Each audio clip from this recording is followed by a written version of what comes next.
इसको हम कह सकते हैं जैव अजैव को। यहाँ पर हम इसको लिख लेते हैं उत्पत्ति के आधार पर। अब हमने प्रकृति में संसाधन के प्रकार हम लिख रहे हैं, तो सबसे पहला उत्पत्ति के आधार पर ये आपको लिखना है। उत्पत्ति के आधार पर दो हो गए, जैव और अजैव। सबसे पहला संसाधन का जो सबसे पहले प्रकार जो हम बता रहे हैं, उसमें सबसे पहले क्या हो गया? उत्पत्ति के आधार पर किस किस की उत्पत्ति हुई है, ठीक है। उत्पत्ति के आधार पर क्या हो गया? जैव समाप्तता के आधार पर।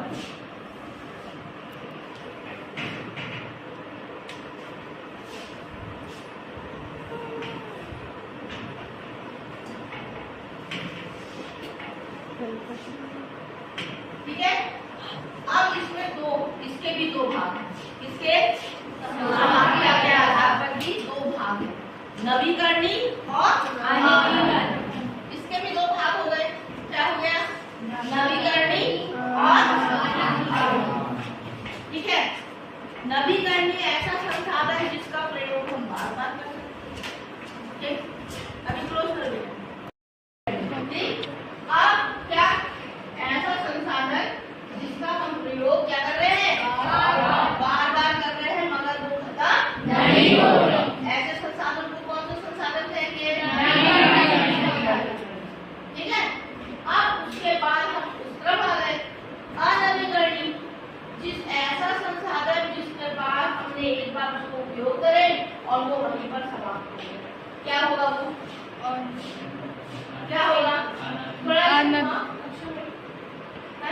क्या होगा? अनवीकरणीय संसाधन में कौन सा संसाधन होगा जिसका उपयोग हम एक बार कर ले और समाप्त हो जाता है?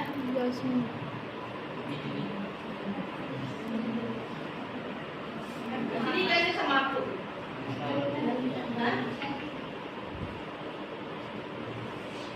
बताओ बताओ।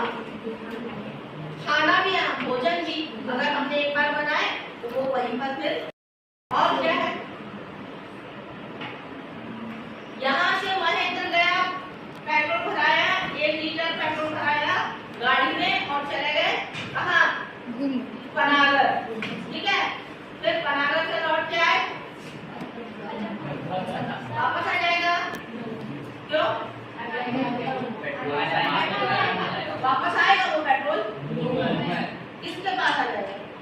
ले आओगे तो महेंद्र वापस पेट्रोल को नहीं ला पाओगे ना।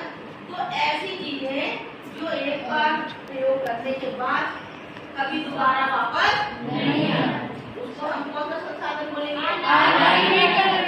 अनवीकरणीय संसाधन, जिसका उपयोग एक बार करने के बाद वो समाप्त हो जाए। ठीक है ना। इसलिए बोल रहे हैं कि जल को बचाओ, है ना, पेड़ अधिक लगाओ, उनको काटो नहीं, क्योंकि एक बार पेड़ कट गया तो फिर वो वापस नहीं आता। नहीं आता ना, हो गया उसका तो आएगा वो दोबारा, है ना। वो भी क्या है? अनवीकरणीय संसाधन। आएगा समझ में?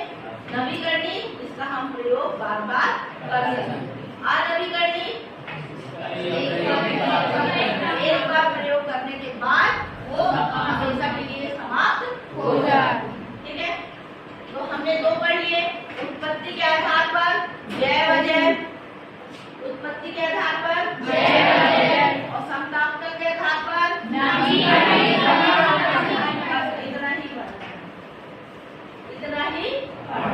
इतना ये दोनों प्रश्न आपकी कॉपी में कल मुझे मिलना चाहिए, है ना, कि उत्पत्ति के आधार पर संसाधन और समतापता के आधार पर संसाधन।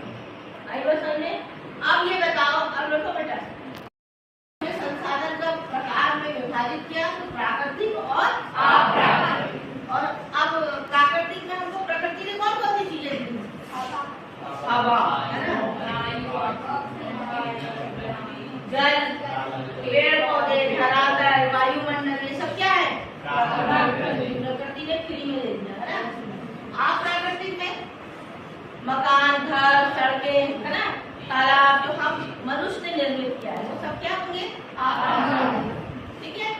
इतनी बात सबकी समझ में आई कि नहीं आई? आ गई।